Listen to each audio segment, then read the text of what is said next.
Yeah, they said, for example, Mr. Wong downplays expectations of major cabinet reshuffles, and Lee Hsien Loong, as his father before him, will stay on as senior minister, more commonly called SM. The party loves initials. Yeah, That's snarky, right? Yeah, that's snarky. Like every country, every bureaucracy has all these kinds of like initials or acronyms that us people from other countries don't know. But before the next episode of the Yellowbud podcast, here's a little message from us. We know that we've mentioned a few times before to not play mother, but for the next few weeks, we actually do want you to play mother. And we want to help you do that with Folklory, because Mother's Day is coming up. We'll interview you and ask you some questions that will help you show appreciation and love for your mum, which will then turn into a podcast that you can actually gift to her. To give you an idea of what it'll sound like, here's an excerpt from a previous recording. She will just tell you that this is not an issue, it's not a problem. And the last words she always say, which really speaks to me and until now I still remember, was that she told me that family is the last line.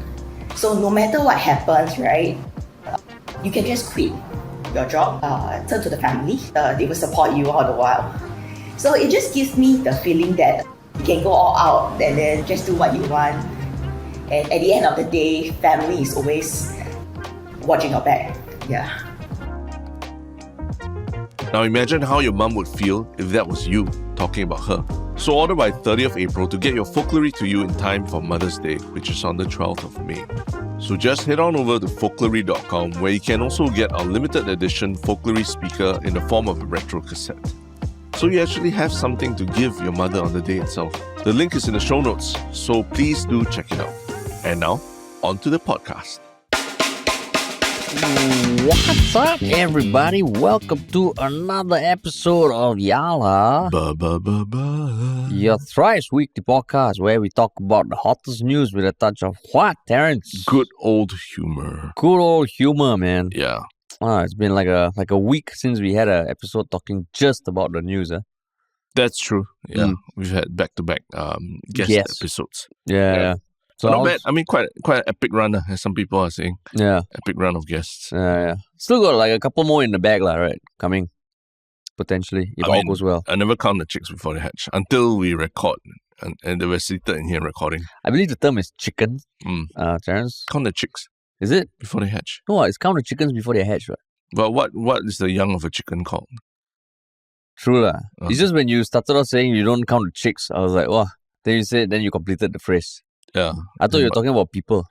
I mean, what? Like talking about chicks lah. But why would they be chickens then? You were saying that they're chickens. But isn't the phrase chicken? No, it's count your chicks before they hatch. Yeah. Don't count the chicken. You have a computer in front of you. You can Google it right now. Don't count your chickens before they hatch. No, your chicks before they hatch. Actually, the phrase is don't count one's chickens, no? Before they hatch. No, don't count your chicks before they hatch. Dude, like it fucking Cambridge Dictionary. Don't count your chickens before they hatch. Well, I know, it's not a chicken, right? It's the chick. I know, but it's like if you're talking about the phrase that people have been used in pop culture, it's chickens. Chicks or chickens? You guys like chickens? You're a chicken guy. Tristen is a chick or chicken guy. Huh? Egg. He's an egg guy. Don't count your eggs. Yeah, so I mean, I agree that it should be chicks, but I think the phrase is chickens. I don't think so. Dude, we'll sauce it. We can sauce it later. I mean, like if you just Google, like all the responses are chickens. Don't count your chicks before they hatch. It doesn't make sense though. It doesn't make sense. But a lot of these sayings, they might not make sense grammatically and all. Chickens are. Okay, omelette lah. Dude, that is different. Okay, that is me being a prick. Yeah, I totally agree. Yeah. So I'm being a prick lah. I'm being a prick here. Yeah, no, okay. Anyone? No, it's don't count your chickens. That is the phrase that is more commonly known. Even Merriam-Webster dictionary. Merriam-Webster is counts one's chickens before they hatch. Okay. Okay. We'll look that up. And actually, we put it out there on what people use lah or have heard lah, right? Yeah. So it's don't count the chickens. Yeah. Okay. Yeah. So like I don't think it's grammatically correct. Like if the phrase were to come up from scratch now, it'd be don't count your chicks lah. But the phrase that in question in pop culture is don't count your chickens. Okay. That's, So you still stand by it, don't count your I'll chicks. still use count your chicks. It's fine. Chicks, I think it's Okay, that can be your that can be your omelette. omelette, exactly. That can be your omelette. But yeah, how was your week, man? Yeah, I mean, exciting that we got all these guests on board. But also a lot more. I think a lot of different opposing views also, right? Coming on and seeing these podcasts that we have guests and having very strong views for or against a guest or what a guest is saying. Interesting to see, right? Yeah. Yeah. For you? Yeah, interesting. A lot of comments. Yeah. And I mean, in some way, I wouldn't say like polarizing comments, but different types of comments coming, which is great, lah. Yeah. Always open to hearing different types of comments, right? Yeah. But yeah, so I mean, like, has been a relatively quiet week on the Singapore front, right? But we still do have something we're going to talk about. And I guess we can jump into it. Yeah. Can. But before we jump into it, what's our regular spiel? If you're new here, especially those of you who've come on because of the last couple of podcasts, do follow and subscribe. We promise we got a lot more hot takes on things that will make you cringe or make you laugh along as well. And yeah, do follow and subscribe us on Yellowbutt. Yeah, and if you want to work with us in any way, you can always reach out to us at contact@ministryoffunny.com or leave us a message at our website at ministryoffunny.com. Yeah. Cool, man. Sure. Okay. So this first topic, I mean, it all revolves around a Facebook post. Yes. But it has, how you say, like a international bearing. Because on 19th April, our dear Minister of Law and Home Affairs, K. Shanmugam, wrote a Facebook post in response to an article that came out on Economist. And that came out on April 18th, the day before. And it was titled, "Lawrence Wong will be only the 4th PM in Singapore's history. The next leader promises continuity and change." So, I mean, in summary, the Economist article was sharing its thoughts on Singapore. Not a very long article, talking about the next PM of Singapore, Lawrence Wong, and the state of Singapore right now. And how the challenges that Lawrence Wong will be facing, as well as the perspectives of Singapore in the face of new leadership. And then Shanmugam's post starts off by saying the economists can't resist sneering at us. And he goes on to kind of refute what was written in the Economist article. So, I mean, we'll go into the details, but like, how do you come across this? Was it just people sharing or what? No, I think of Shanmugam's Instagram, if I'm not wrong.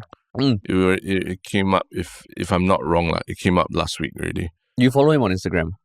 Yeah. Oh, okay. Yeah, why not?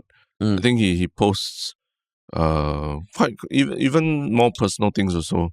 He was, I'll not say personal, but let's say like the recent spate of accidents and everything. He also posted about it and all that, right? Yeah. I do follow just to get his thoughts about certain things. Yeah. So I mean, like he also, in his article, he ends off by saying, "What price your sneer?" Yeah. Is that a phrase you've heard? No, but I think it's a bit of a snarky retort, right? Like how much, it's almost like the Economist is peddling or selling this like sneer, right? This take on Singapore, and I mean it's sort of implying that it can be bought out, right? By bigger powers that be, especially when he talks about the media in the UK and stuff like that, right? Yeah. So I've never heard that phrase before, but it's sort of, that's why I understood it to be Is that what you thought it would be? At first when I saw it on my phone, I thought there was a typo. And I was like, wow, this guy is damn pissed really. Got no time to even check his spelling. But I tried Googling it. It was a bit hard to find, so I did ask ChatGPT. And all it said is that it's a rhetorical question that essentially asks what is the value or cost of your disdainful or contemptuous expression or attitude. It is basically using to challenge someone who is being critical or mocking. There's no it's not tied to a particular historical event or text, Yeah. and it's just a figurative thing. You know, like last time with Vivian Balakrishnan, there was one phrase. This is not on. This is not on. Yeah, it's not on. Yeah, so this feels like another phrase like that, lah. What price your sneer? What But the price one, your sneer? what price your sneer? You wouldn't use it a lot, lah, right? In any day-to-day context, lah, right? I mean, this is not on. You think people might use it? Yeah, I can say that it's basically the slightly more polite way of saying it's not cool, lah, right? Yeah. Yeah, Or this yeah, is yeah. off, lah. Right. But It's just off, smells, lah. yeah. Or some people say it smells off. And Yeah. things It like that. smells some rotten food. This is not on. Yeah. So I mean, Shanmugam was obviously triggered by the article. So maybe if we just go through the article, because it is behind a paywall. Yeah. I think if you sign up, they are offering a free trial. Yeah. So you can read it. But basically, they first talk about, in our 59-year history, we've only had 3 leaders. And then they explain, the 3G, 4G, and that the 4G has chosen Lawrence Wong as their man. Yeah. And then goes on to say that, despite the PAP having a majority and almost guaranteed to win, the elections is still important, lah. Yeah. Because now the younger generation, they want a government that is more focused on not just the economic growth or keeping us safe and peaceful, but it's more like more maybe equality, more inclusiveness, more diversity. Yeah. And then they go on to say like certain things. What stood out? So they talk about how it is the first time or in a long time that there's no Lee at the helm, right? And that at least one key member of the old guard, K. Shanmugam, will stay in post. Yeah.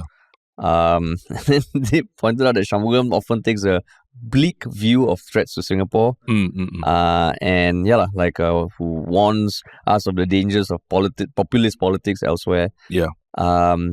But then also goes on to say that Lawrence Wong, he wasn't the first choice because it was Heng Swee Keat. Yeah. And there is a line, and I quote, Lawrence Wong, he remains relatively unknown among Singaporeans. Which felt a bit weird. Yeah. And then say that, being the compromise candidate may not be a bad thing. He's going to be ruling differently. Was part of Forward Singapore. That was a 2-year exercise. And then, that if he wins, it'll be start off with a degree of goodwill, but if they lose seats, it won't be a good start. Yeah. Yeah. So that was the gist of what the Economist said. Maybe you can give the gist of what Shanmugam said. Do you have his post in front of you? No, I don't have the direct Facebook post now.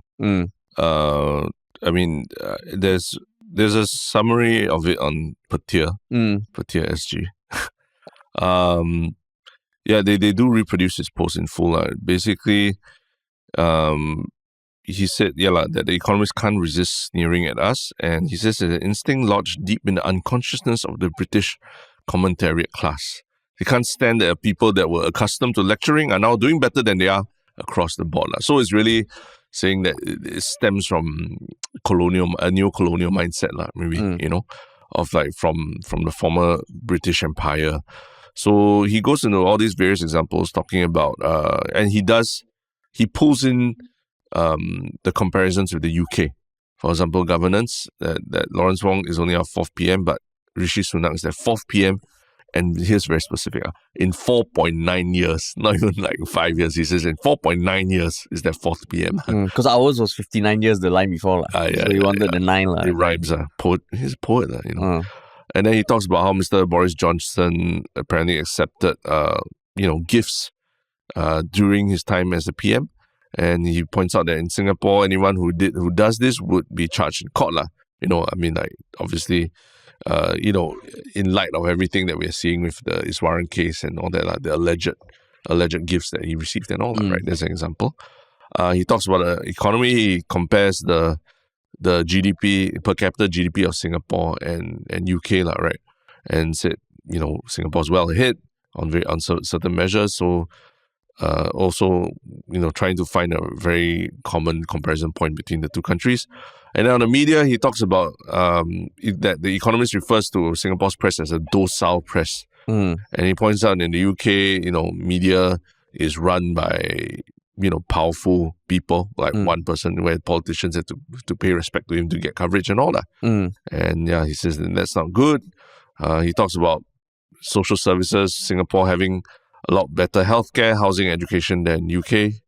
And also about public safety, where Singapore is a lot safer than in the UK lah. And he talks about certain statistics where Singaporeans feel safe walking. Most Singaporeans feel safe walking home at night, but apparently in the UK, like he points out that vehicle crimes, like 85% of all cases reported were not closed with any suspect caught. Pointing out how like dire the situation is when it comes to safety. And I think his last point was about social cohesion, where apparently a large party donor who donated 10 million pounds to the Conservative Party apparently had said some comments in 2019 about a black MP, and it made him want to hate all black women. So yeah, that was something that and I did look that up, and it actually did happen. So yeah, in the end he said anyone who in Singapore who says something like that is likely to be charged in court. And he ends with, "What price your sneer?" Yeah. So very step by step, comparison between Singapore and UK lah. Right? Yeah. So yeah, what was your take on all this when you read his response? I read his post first. Correct. Yeah. And I was like, oh shit. This is quite. He's clearly quite pissed lah, right? And he's really wants to trade blow for blow lah, Yeah. So I thought, oh shit, what the hell did the Economist article say? Then I read the Economist article. Yeah. And I'm like, okay lah, some things they said are a bit kind of like annoying. Yeah. But I actually think they summed up some things quite accurately. And I was surprised by how almost harmless it was lah. Yeah. Yeah. There's also a little bit of Tristen Yeak lah, right? You probably wouldn't even have. We probably wouldn't even be talking about the Economist article if Shanmugam didn't point it out, right? Yeah. Yeah. But for you? I also came across Shanmugam's Facebook post first. Then I went to look at the Economist article, and on first reading, I felt like, oh, actually, it's sort of just stating, some facts lah, right, about the situation in Singapore. And maybe was it overkill in terms of his response? Like, did he just get so riled up with that one paragraph that talks about him that he basically decided to try and take down the whole post point by point, right? Because but the thing is, when I read the article and I tried to not think about Shanmugam while reading the article, try and keep Shanmugam out of your mind and all that. I read the article. I did feel that the article, in certain ways, a little bit condescending lah. Oh yeah. The way it talks about things in Singapore, and the points that I primarily had about it. One was like, they make it sound like it's a foregone conclusion. Like whatever the elections, is a foregone conclusion that PAP will win a majority and everything about it lah. Not that we aren't predicting that PAP will win a majority and everything, but it almost makes it feel like the elections are pointless. Like we people don't even have like any kind of say in it lah. If you're not someone who follows Singapore politics, you read something like that, you'll be like, yeah lah, it's rigged or something lah. It feels like that almost the way they talk about it, and it did not come with like. And then he makes a lot of assertions. They make a lot of assertions about like how the people feel about politics now and how people feel about Lawrence Wong and all that. And like you said, he said that most people don't know Lawrence Wong yet. And I'm like, no, it's like off the back of like COVID, everything, everyone knows who he is, right? Yeah. And you can argue about his popularity, but you can't deny that people already know who he is. So I felt like it was condescending the way that it was like making assertions about Singapore people that I felt were not accurate. And then the second big thing that I took issue with was that, they talk about Lawrence Wong background and everything. Never once mentioned about the fact that COVID-19, he headed up the MMTF and that was like we talked about the blooding of Lawrence Wong, right? That was when Lawrence Wong became Lawrence Wong, right? Doesn't mention it at all, which I think is also, again, a very big detail to miss out when you are making assertions that people don't know Lawrence Wong and things like that. Quite deliberate, right? Obviously. And then talk about him strumming guitar, staying East Coast. These are actually, true. I did not know he grew up East Coast. I did not know certain things. But this article is pointing on them like, was that really the most important thing, the point about Lawrence Wong? So yeah, I did read the article and I felt like, okay, there is some parts of it like I feel annoying, but also quite condescending. So I do get some of where Shanmugam is coming from in his critique, right? Yeah, but how about you? What do you, do you think Shanmugam was just overreacting to things or what? I mean, I think I wouldn't say overreacting. It's just the way he reacted sounded very petty, because I think what you said, certain parts of the article when I read, I was like, oh, that just feels ignorant, Yeah. But I didn't think about that point you brought up about how when they go into Lawrence Wong's backstory, they even said 2 years ago he led a consultative initiative known as Forward Singapore that sought opinions among blah blah blah, and then But yeah, they totally missed out COVID. And you can tell that paragraph about him is trying to make him sound like a bureaucrat, technocrat, right? Who's very good at civil service and all that. But I mean, we talked about this on the podcast where it was really like COVID-19 made everyone turn their heads and realize, hey, this guy can communicate a certain way. Yeah. And it's more nuanced than just being a forceful leader or what. He's more consultative in his approach, and that's what people apparently want, right? And it had the vibes of, whenever you hear the Hong Kong CE, it's CE, right? The highest chief executive, right? Yeah. I haven't lived in Hong Kong, and I'm sure it is not fully true, but when you read it from afar, it feels like, okay, this guy is just appointed by the people in power. Yeah. Right? Yeah. And it's almost like he's a bureaucrat. And like reading this article, it makes Lawrence Wong sound like a pawn that is just placed there. Yeah. Which I don't think he is, right? Yeah. And I think most people would agree that he isn't. Yeah. You can have your thoughts about how the PAP being incumbent and all this and all, but I think I would totally say that I think he earned his place to be chosen as the next PM. Yeah. And that's the magic of words, right? Yeah. I mean, we started this podcast talking about words, right? And the different, just saying chicken or chicks can make people think differently about something also, right? I mean, the fact that they said something like, I'm just putting, saying that Lawrence Wong was not the 4G's first choice, right? That statement, when you just read it, you feel like, that means he was like a weaker second choice. But actually, you could look at it as basically, he was not the first person they thought of, correct? So grammatically, there's nothing wrong, or at least factually, there's nothing wrong saying he was not the 4G's first choice. First, as in chronologically first, he was not the first one. But when Heng Swee Keat pulled out, there was another tussle for who would take the reins, right? And it was a very long, drawn-out process. So it's almost like this statement of he was not the 4G's first choice, Heng Swee Keat was the anointed successor until he suddenly withdrew in 2021, makes it sound like those two events are necessarily linked, right? That Heng Swee Keat dropped out, then they just stuffed Lawrence Wong in there, right? Whereas in between, there was like COVID, right? Which again, it was such a big thing that changed people's minds about Lawrence Wong, which I feel like, this article in certain ways very subtly, and not even that subtly, but like tries to discredit Lawrence Wong that way. Yeah, because that's true. Like how, if I recall, how Heng Swee Keat was selected, right, there was someone in the PAP who held interviews with all the different PAP, like maybe the most senior members, and they all put their preference for who will be, then they selected, right? That was done probably before Lawrence Wong cemented his place. So if that were to be done after COVID, for example, Lawrence Wong might have ended up as first place. Right. Even if Heng Swee Keat was in contention. Correct, yeah. So that's also another good point. So they really make him sound like a meek person. The omission of key events. It just paints a certain picture of someone who's about to become the Prime Minister, right? They even said the mild-mannered Mr. Wong. Do you consider him mild-mannered? No, I don't consider him mild-mannered. Yeah. I mean, I've said he's consultative in his approach. He's not like what you said, strongman kind of thing. But I see that as a strength, right? And not that he's mild-mannered. I would say Sugar Daddy Heng is mild-mannered. Yeah. Right. Maybe, Lawrence Wong also not so much. Yeah. So I mean, okay, like they posted this, and it's part of their Banyan column, which talks about Asian politics and all that. So that's our thoughts for the article. What are your thoughts on Shanmugam's response?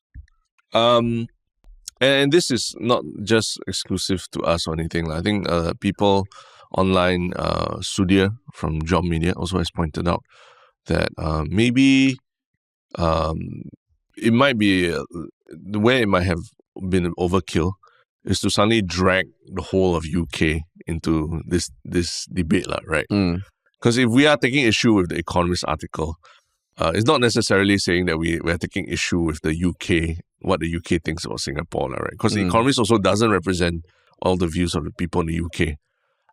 In fact, the incident that I spoke about, where a donor to the Conservative Party in the UK donated £10 million, and then after that said something quite disparaging about a black member of parliament, right? Actually, he was rebuked. I think the Prime Minister also came out and called them out and everything, right? Obviously, there have been debates about whether to return that amount of money, but the point is that there was backlash to him. It wasn't like it just slid into the under the carpet or anything, right? So I feel like I don't know where this thing became a UK versus Singapore thing suddenly. That seemed out of nowhere, because if you want to take issue with the Economist article, I think there's a lot of places, like you and I in the last 20 minutes we've discussed, that you can take issue with the Economist article. You don't have to talk about how dire the situation is in the UK or anything like that. No one's having it great, no one's perfect, right? But I just felt like that was, how come the conversation went like this, Yeah, I mean, in some way, like what you pointed out about the Economist article, painting all of Singaporeans has not given a shit about politics and all. Yeah. In some way, Shanmugam is painting the whole of the UK as thinking what the Economist is saying. Because literally the first line, the Economist can't resist sneering at us. It's an instinct lodged deep in the unconscious of the British commentariat class. They can't stand a people they were accustomed to lecturing are now doing better than they are across the board. So the they, right, it sounds like he's referring to the whole of the British commentariat class. Yeah. But I don't think the Economists kind of lectured us or ruled us. Yeah. Right. So the way he did it felt like, oh, this guy is pissed, man. And I mean, if you want to cherry pick certain things about the GDP, the media and all that, I mean, there are a lot of things the UK does better than us that we cannot deny. Sports, culture, right? I don't know about safety, social cohesion, sure, but it just feels like it felt weird coming from a minister, But I think this is also off the back of like the Economist. I think the editor or something, the bureau-in-chief for Singapore, for the Economist was rebuked, right? Last year, for saying certain things in support of, Job Media, right? Saying certain things about I think making reference. Do you have the exact quote of what he said as well? Yeah, so I mean, this happened last September, and the bureau chief for the Economist newspaper in Singapore, Dominic Ziegler, has been issued as a warning for, and I quote, actions that constituted interference in domestic politics. Because in August, he publicly endorsed in writing a local online publication, which was JOM, and he had compared Singapore to an illiberal state and encouraged Singaporeans to embrace an alternative vision instead of what was being offered by the state and an allegedly captive media. Yeah. So it's interesting you bring that up, because the Economist article, right, when I was looking at like who was the author, the author is not listed on the article. No? It is just under the Banyan column. Okay. And you know who one of the main columnists for the Banyan column is? Dominic Ziegler. Okay. He's the founding columnist for the Banyan column. Got it. So then it feels like, is this just two people who have issues with each other? Tit for tat. Taking it out in public. Yeah, it feels like it. Yeah. Which, if that's the case, right, then this is a fucking waste of time. For both sides. Both sides. Yeah.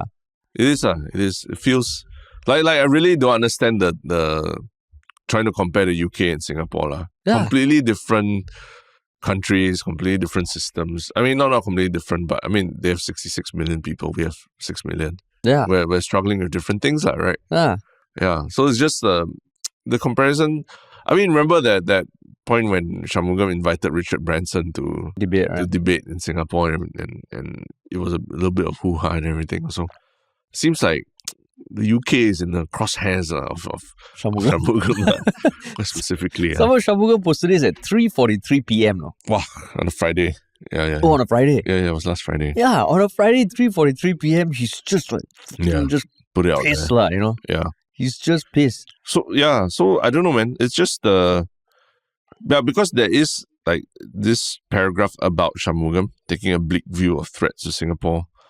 Like he just did. yeah. But I mean, the things I don't understand. These are all the things that they claim that Shanmugam takes a bleak view of threats to Singapore. There are threats to a lot of places, a lot of countries around the world, right? Not exclusively to Singapore, and PAP warning of dangers of populist politics elsewhere and stuff like that. So it's in some ways like what you're saying is like they specifically highlight. I'm just understanding why they're specifically trying to highlight Shanmugam's role in all this, right? Because at the end of the day, if Shanmugam is just part of the old guard, as they say, which I think we were even debating about, is Shanmugam considered old guard, right? He's 3.5G. He's 3.5, yeah, as opposed to 4. 3.5G, yeah. Like, are they saying that that's a good thing or a bad thing? Because they said, for example, Mr. Wong downplays expectations of major cabinet reshuffles, and Lee Hsien Loong, as his father before him, will stay on as senior minister, more commonly called SM. The party loves initials. Yeah, that's snarky, right? Yeah, that's snarky. Like every country, every bureaucracy has all these kinds of like initials or acronyms that us people from other countries don't know. But this kind of comment is like, what's the point of it, right? Yeah. And then after that, then they talk about, one key member of the old guard, Shanmugam, will stay in the post, and since 2008, he has served as law minister and runs the home ministry too. Like a kind of statement that, it's kind of, you're not exactly sure what the intention is of pointing it out that way, that way. So if I were, just trying to speculate, like just seeing this paragraph specifically is almost like it becomes a bit personal like that, Yeah, exactly. Yeah. And that's what it feels like a personal thing, because last year that Dominic Ziegler was he got the MCI warned him Yeah. Right. Yeah. And it just feels like he's really warned. I think he's still definitely at The Economist. Yeah. So yeah, it feels like there's a lot of passive aggression in both plays. But that being said, like, would you, let's say if Shanmugam could word his response better, do you think like an MP should take issue with like a publication like this? They're not saying anything that's false. There's nothing to POFMA them, I guess. Yeah. You think like a minister should be that public about? I think it's okay for him to take issue with it. Like you and I, we've spoken about the article and realized, hey, it's not very fair representation of the people or even Lawrence Wong and all that. And we are not like defenders of like the PAP or the government, if anything, right? But I think, and I think there's enough to take issue with the article about. But it's just, how do you take issue with it? Do you attack the country where the publication is from? Does that serve the purpose of discrediting a publication, or does it just throw up more debates about, like what you said, are these two people caught in a spat, and then the countries just happen to be pulled into it, which it feels a little bit like why suddenly bring the whole of UK into this whole thing? You can take issue with the Economist. I think a lot of people can take issue with the Economist and can take issue with the article. But you ask me to like Singapore is better than UK, kind of thing. This sounds a bit strange, because this guy, I don't know how much of the Economist is also like they're based out of the UK, but this columnist and all is not even based there, right? Yeah. Yeah. And he's based in Singapore, I think. Yeah. And I'm sure the Economist hires, more than just people from the UK also, right? Yeah. Yeah. So, it just feels like weird, and I think it's totally the Streisand effect, Totally. Because I would not really have come across this article otherwise. Yeah, correct. There's enough outlets out there that like to shit on Singapore. But so for you think MP shouldn't... Or minister shouldn't be talking about... No, I think it's fine. Yeah. I think they have the freedom to respond to anything they want. Yeah. And I do want a minister who is as proud of Singapore as they can be, and have a lot of conviction in their own policies, whether I agree with it or not. Yeah. The last thing you want is someone who can't stand by what they are preaching. So I think it's totally fine. But then you also do it in a way that gets your point across without coming across like petty. It just sounds petty. Yeah. And I don't know whether the article talked about, like the elite being, they did say, right, the PAP is, Miss Lawrence Wong did not go through a lot of the elite schools as his peers. Then Shanmugam, you end off with what price your sneer? That's like, who the hell uses language like that? Oh, yeah lah. Right. It's not a common term that most people will use, right? What price your sneer? So it just feels like, oh my God, this is... It just felt like on both sides, they could have done a lot better. So, yeah, I'm with you. That I think it's worth giving a response. Yeah. It's just what kind of ammunition you use to give the response, right? Yeah, I think it's just because Shanmugam kena singled out. Like, if I was a journalist in another outlet, and I'm up and coming and I want to get my word out, right? I'll write an article about Singapore and call Shanmugam out. Single them out, yeah. Because you know that there will be a post, and a lot more people will read your article than they would if you didn't mention him. Yeah. And I think that's the thing that you got to remember about media, right? Like obviously we want our media to be as, free from bias and fair and just in reporting all that. But inevitably, people's personal biases will creep into their reporting. I think even for us, our experience with media is they come in with a certain worldview about Singapore already, right?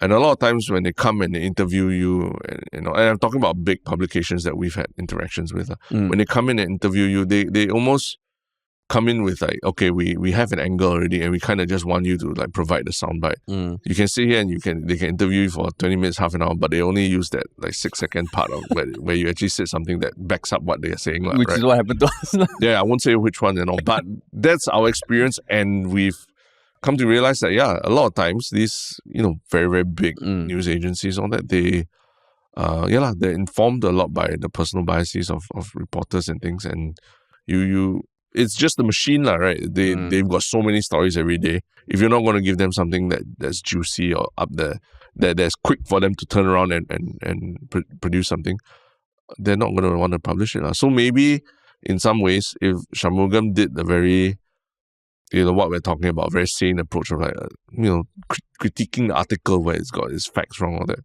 it might not get that kind of it might not get the point across. Like, people won't want to be reading his critique of the article. But now that he, puts it so blindly as UK versus Singapore, immediately, it's clickbait, right? It's like how when you did YouTube videos last time, you put Singapore versus Malaysia, and every time it always goes viral. Even if 90% of the video is not about that. Exactly. This is essentially what he's doing. But we were YouTubers. We're not ministers. Correct. So in this case also, whether or not Shanmugam gets the message across, and whether he should take a more, how you say, not say sensationalist approach, but a more eye-catching approach. I mean, I don't think for them the virality of the post matters as much as being consistent, or no, I wouldn't say, what would be the word? Being what? Statesman-like. In this case, I mean, if he just clarified and no one can hold it against him to not have spoken up. Yeah. But at least do it in a way that doesn't make people read. Even as a Singaporean, you're okay, all this is true, but it's again something making Singapore sound fucking boring, Yeah. Right? Yeah. Which I don't think is the case. Yeah. But what price your sneer? What price your sneer, Terrence? Yeah. What price your sneer? Interesting. Yeah, man. But yeah, that's that's one of the key things we talk about, Singapore versus the UK and all. But maybe something that Singapore, we're still trying to grapple with, that Europe has a lot better, right? It's something called work-life balance, right? Singaporeans, I think we're still we're just starting to grapple with this idea of work-life balance in our society. And it shows in some recent surveys that have been done as well. And what is this survey that's shown Singaporeans' preferences? So this survey was conducted by Randstad. It's a biannual survey, which means it's twice a year. Yeah. Right? Yeah. A human resource solutions agency. It was released on Monday. So 760 Singapore-based workers and job seekers aged between 18 and 67 took part in this study, done between October and November 2023. Yeah. So some of the high-level findings was that about half of Singapore workers said that they would leave jobs requiring them to work in the office more. With Gen Z employees more likely to feel this way. Yeah. 2/3 also have committed to life choices such as moving homes with the expectation that they can continue working flexibly after the pandemic. So I mean, like there's a few more stats to go into. I mean, the report we downloaded a report as well from the website. Again, there was no link to the report, so we had to go hunt for it on ourselves by ourselves. But essentially, I think online people were talking about how is it really just a luxury or a privilege to be that selective about your job for things like this, given that the cost of living is increasing and so is inflation. So I mean, what made you want to talk about this? I think the reason this is in the news is because a lot of companies are going back to full 5 days in the office, arrangements. Yeah. At least anecdotally, talking to people, it sounds like the crowds are all back at lunchtime, office crowds and everything. But at the same time, it sounds at the same time that workers in Singapore have gotten used to something over the last few years, right? That actually will affect that will change their minds about whether to stay in a job or anything. And so, that given that there's these two things going on, they seem to be going in opposite directions. And are we going to see a lot of people quitting because they're going to start insisting that people go back to the office? That's a big question. But going back to the office, I mean, there's no policy yet or anything, right? In fact, December 1st, there's going to be more room to ask for flexible work arrangements, right? Correct. Yeah, that's right. Right. So, and in some sense, this gives more not say ammunition, but it kind of justifies why we need to do that, right? That the worker of today does not want to be forced to have to be in office all the time, And it's quite clear. 1 in 2 workers essentially is 50%, right? Yeah. Of people will consider quitting because you tell them to come back to office, Yeah. And 1 in 2, but amongst Gen Zs is 69%. Yeah. Would leave jobs that require them to work in the office more. 42% of Singaporeans would not accept a job that is too inflexible. And Gen Zs, again, they top the charts that they would not work for a business that does not provide flexibility around their working hours, 68%, and location, 61%. Yeah. So essentially, right, if you look at the report, there is one question that talks about even how you prioritize work versus pay versus work-life balance. And a bit more people, 95% prioritize work-life balance more than they do pay. Yeah. Pay is 90% is important for them. For work-life balance is important for 95%. So, there's a clear shift. That's why, I don't know, these sort of surveys, I think, I also think these sort of surveys, maybe people might vote based on what they think they would do. Yeah. But when in actual fact, whether they do it or not is different. And I say that because one stat was so there was a question. I hide aspects of myself at work. And they kind of checked it, who agrees with this statement, across Gen Zs, Millennials, Gen X, and Baby Boomers. Yeah. So interestingly enough, 47% of Baby Boomers said they hide aspects of themselves. Gen X was 58%. Millennials 69%. Yeah. And Gen Z's 82%. I thought it would be flipped. Oh, really? Yeah.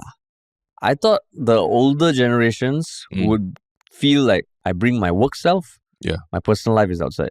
Yeah. But looking at this, is millennials and Gen Zs, 82% of Gen Zs apparently say they hide aspects of themselves at work. I don't know. It felt like now when I think about it, I'm like, okay, I can understand why, because now I think I don't know, people seem to have more diverse interests because they got access to a lot more things. Yeah. Would you want to share that, I don't know, you enjoy, what's a weird quirk or habit that people might be embarrassed about? People having side hustles, for example. That's something like older generations never thought about, right? That at work, you outside of your job, you would dare to have something else that could potentially be public and show that you are not giving 100% to your workplace. Yeah. Now it's completely socially acceptable that everyone has like some side business or, side hustle going on outside of their work, right? Even if it's just like cooking stuff at home and selling it online or something like that. No one's shy about that anymore. I think back in the day, it was like, immediately it'd be like, oh, you're moonlighting, you're moonlighting. Even if it's a completely unrelated field. Even for me also, it took me a while to adjust that, hey, people, even who work in media and everything, they need to have their own lives outside, in terms of they could be creating their own new videos, everything outside. But back then I was like, oh, like, if you're working for a media company and things like that, you know, it's like, a bit like how BuzzFeed was, right? Whatever you create is like intellectual property of the company. But over time, I've realized that, that's not how the younger people think, right? They're very open about, they have different pursuits, they have different interests, and you gotta let them just do it, right? You can't like silo them. If anything, you hope that they come back and they direct their energy towards their work also, right? But then, like, there's always talk about bringing your authentic self to work, right? Isn't it a newer thing? Correct. But what does that mean, the authentic self to work? I don't know. Be more of yourself. So I think that's the thing. You can still be more yourself, but I think people today are more comfortable with having siloing different parts of themselves, right? Their personal lives, their work lives, their side hustle lives, their other hobbies outside. So this stat doesn't surprise you? That like more younger people, I mean, it tends towards more like the younger people feel like they hide aspects of themselves at work a lot more than like the older people. Doesn't surprise me, no. Oh, it doesn't surprise you, In the sense that I feel like what this statistic is pointing out is that they compartmentalize their lives a lot more than the older generations. Where older generations, like, work is 100% priority, and then after that, family, and then everything else falls by the wayside, right? But work is the priority, family lesser priority, but still there. Whereas now it's much more like all your different interests are valid and equal and interesting and deserving of their own headspace for a young person. Yeah. I still find it surprising because I would imagine that last time work was more like how you see now a lot more saying, oh, we have an open office, we're a team, we're a family and all that. Whereas last time was like, no, you are my colleague. I wouldn't even consider you a friend. Yeah. Now I think more people, I think there's a stat that more people, like I think when we were compiling stats for Folklory or something, like more people feel like a work friend is important. Like, the team you work with. Yeah. So the reason why the stat is interesting to me is it feels like, is this one of those that, with all the talk outside that we are bringing our authentic selves to work, be yourself, the truth is that people are feeling the more pressure to hide more of themselves at work. But what you see on LinkedIn and all this, everyone is like, oh, be yourself at work. So I feel like sometimes what people say and preach is very different from what they vote. Yeah. So same way, like as much as people say they will leave because of this and this, what they actually do might be very different from what they vote. But maybe that's the LinkedIn bubble. Maybe. When you think that people are being authentic selves on LinkedIn. No, I mean, not just LinkedIn. You listen to podcasts, you read articles and all. It's all about, I think the few companies that called their employees out for bringing politics into work, they are a big minority. I think it was Coinbase or Spotify. Yeah. The CEO said, we don't want your politics to work. Yeah. Every other company, or maybe in the wired companies, the Western companies, you bring yourself to work like it's important what you stand for. So that's why I find like this is a bit confusing. I think I get where you're coming from. And I think maybe what is happening is that you're conflating being authentic to being transparent about everything. And I say that because when I was seeing a therapist and everything, the therapist did remind me that, because I was dealing with issues of how you when something traumatic happens in your life and all that, like, what does it mean to be authentic to your friends and everything? Does it mean that you have to go and tell everything to everybody in your life? You need to be 100% open and tell the person that, your acquaintance at work that, oh, this very traumatic thing has happened to me before. And if I don't tell you, I'm like hiding something from you. And I think something that sort of just clicked for me, or at least like when I'm talking to therapists helped me unlock, was that we don't go about our lives that way. And, we think we are authentic, but we don't go about our lives being like 100% everybody knows everything going on about me. And it's almost narcissistic to think that that's how people operate, that they need to know everything about you that's going on in your life. In fact, everything we do in life, we present different versions of ourselves to people. Like how you are with your family, even your own family, your mother, your wife, your brother, your friends. They all know different snippets of each of us, right? And it's up to us, like it's our prerogative, like what we want to share with these people, what we're comfortable sharing, and what we're comfortable getting into a deeper discussion with. Like if you were to talk to your mother about like work stuff and all that, I'm sure you wouldn't like go into the nuts and bolts of like everything about work and the nuances, everything, because it's not worth the time, right? The discussion.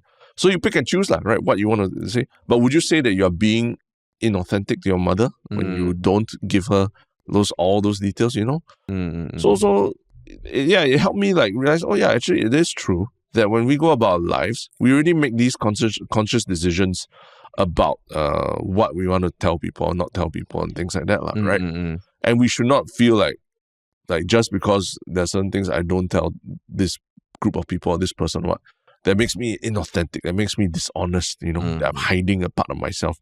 It's just part of what it means to manage relationships, and you are not managing it just for your own you're managing it for the other person also. What makes you think that the other person cares about that aspect of your life or is equipped to deal with like emotional aspects that you tell them about?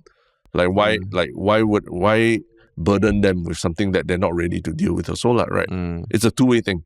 So it helped me realize, I don't have to go about my life feeling like, I need to tell this person everything about me. If not, I cannot talk to them normally and have a conversation with them. And it's helped me a lot to understand that there's a difference between being authentic and transparent. Just being like, you have to be transparent about everything. Then that makes you authentic. I don't know about you, but I sit down with my mom with our budget spreadsheets and all. You tell her about, this is how I'm planning to, like my family planning also. This is what's happening every week, the schedule. Obviously, nobody does. So are you being inauthentic to your mother because you don't tell her? This is the pitch that we are submitting to the client and they never say, Mom, why they never accept? Why they never accept? And this is how much time we spend trying to copulate and everything. This is our schedule. Hey, fuck you, okay? You didn't have to say that, okay? I'm just saying, that's my point, that it's such a strange conversation to be having it with your mother, right? But does it mean that you're being inauthentic? No, you're understanding what you compartmentalize, right? Yeah. No, I mean that authenticity and transparency, two very different things. Yeah, I think that was a good point. Yeah. But so I mean, so I guess that stat is interesting, lah. And I mean, right now also, I think just in the online space where people are vilified, cancelled a lot more easily. Yeah. I think in general, I can imagine people wanting to hide more of themselves, lah.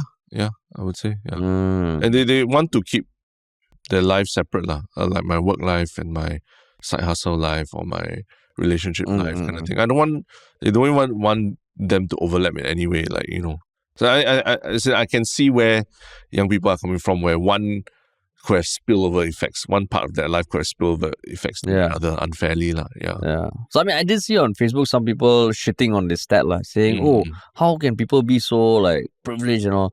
You mean the 1 in 2? The 1 in 2. Yeah, being selective about the job. Yeah. When every other thing you hear about the economy is we are due for a recession, cost of price. But what do you think about statements like that? That, how can people be so, be that picky, I mean, that's the reality of the last 3 to 5 years, right? Because of COVID and everything, that we've had a taste of what it's like. We've built up the capability to allow people to work from home quite effectively as well. You must say that it was boom period for some companies and all, right?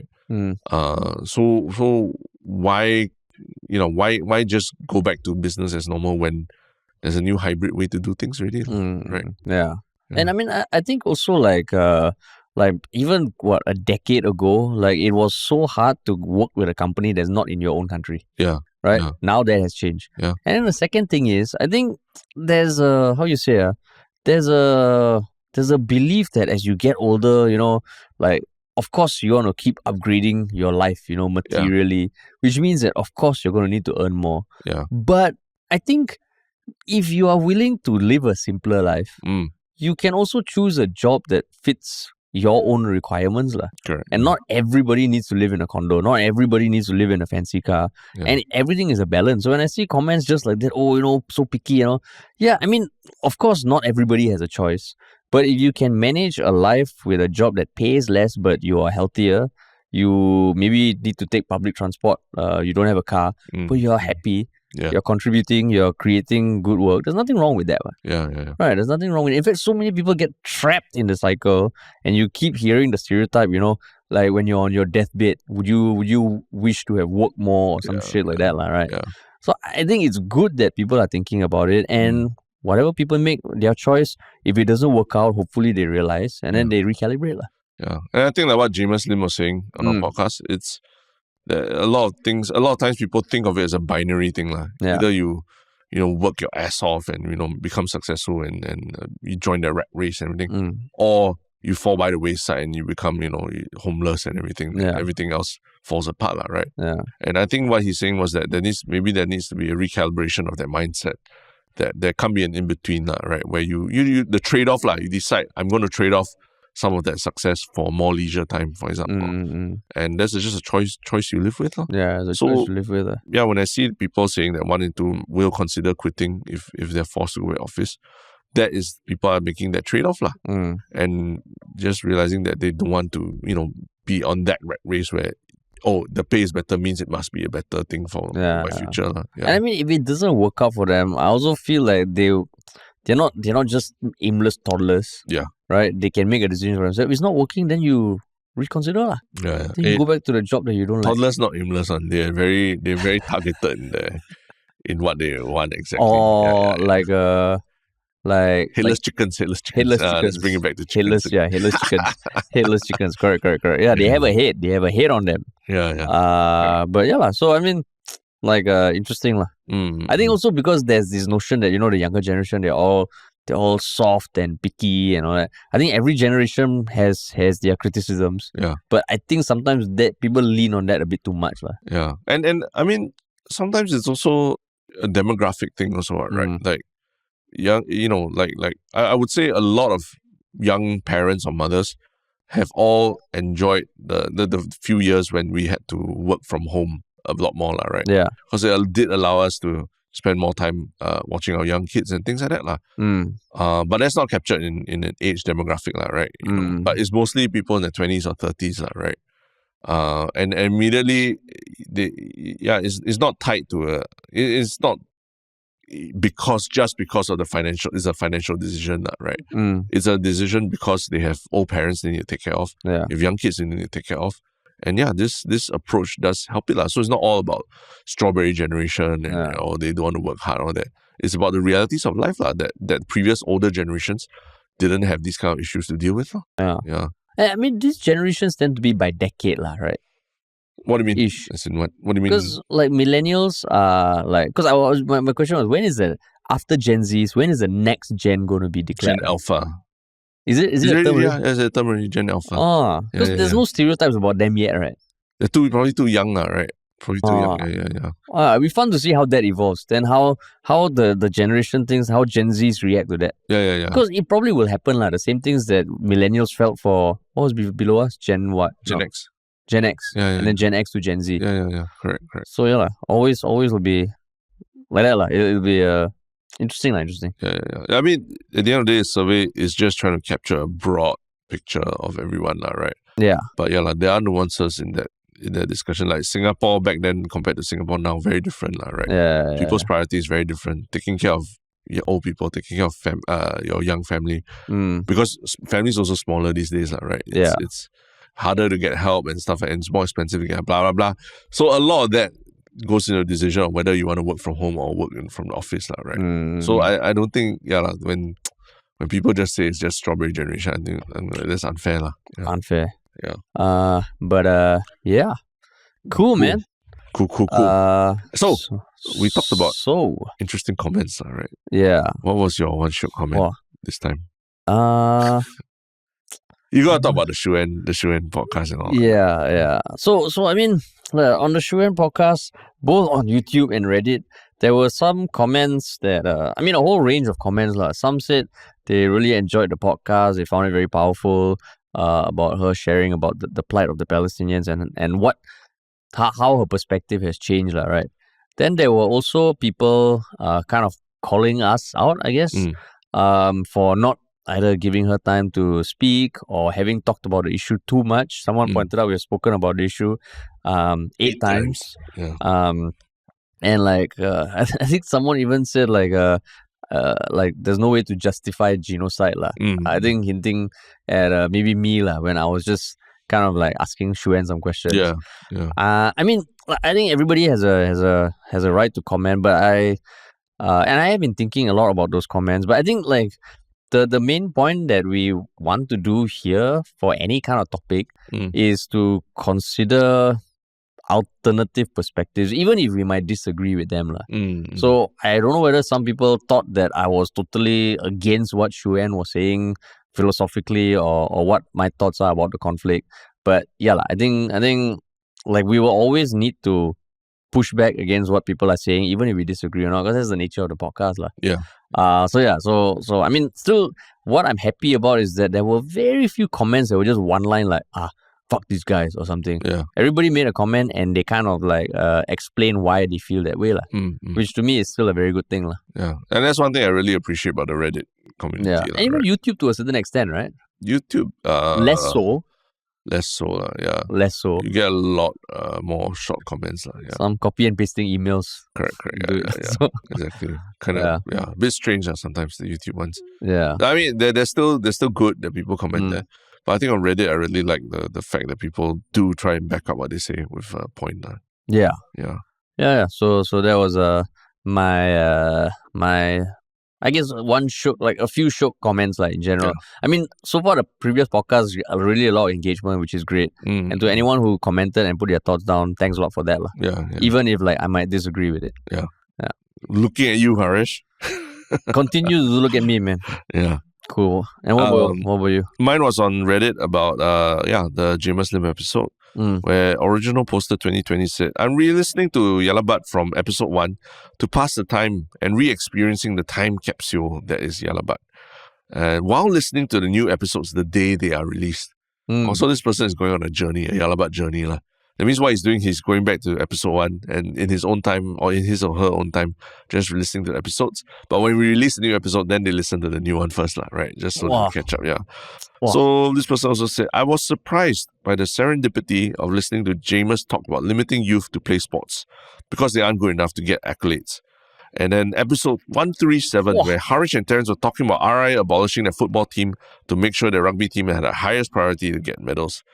And it's amazing that people are listening to this and finding these episodes and pointing out, hey, we did talk about these things before, right? Yeah. Because it's, I do definitely remember we've talked about it on the podcast extensively. But it is relevant directly to what Jamus Lim was saying. I didn't know it was episode 137. I didn't know, the specific episode. Long time ago, man. Yeah. So cool, Cool. Yeah. Hope you're enjoying that Yalabat journey of going back down the time capsule, down the rabbit hole. But we'll just keep churning them out now. Yeah. Cool, man. And what about your one Shiok thing? Let me just pull mine up. Do you have yours? I mean, my one Shiok thing is just yesterday I finally started watching Three Body Problem. I haven't read the book or the books yet. But so far, episode 1, I'm like, okay, I'm reeled in. And I think I've come to realize I really like sci-fi, man. Oh, you really like sci-fi? Yeah, I really like sci-fi. Yeah. Now I think sci-fi is probably my favorite genre at this point. But Three Body Problem, you don't get much in the first episode about the extent of the brilliant ideas or something. Yeah. But it did enough to make me feel like, certain characters I like and it's compelling. Yeah. But that's where I am at now. I know you have your own thoughts after reading the first book. Yeah, I'll save my comments for after you finish watching. Are you going to watch the show? Yes, I'm going to. Once I find the time to, I'll definitely do it. Okay, I can. Yeah. What about you, man? My one Shiok thing is something that was released last week. Apparently, North Korea released a new music video to praise Kim Jong-un and it's called Friendly Father. And you can actually watch the video on CNA. It's a 2-minute-ish video of North Koreans celebrating Kim Jong-un. And it really is quite an amazing video to watch because you see people, North Koreans from all industries, singing along and praising Kim Jong-un and everything. Oh my God. On CNA, it's got like over 300,000 views already. It's just something quite... just when you watch it, it's quite unsettling. Oh my God. You wouldn't... It's not a typical thing. Like, you think NDP is like propaganda, right? This is like next level kind of thing. So I would encourage everyone to just... Why did CNA upload it? I mean, it's out there. It's about Asia. It's about Asia.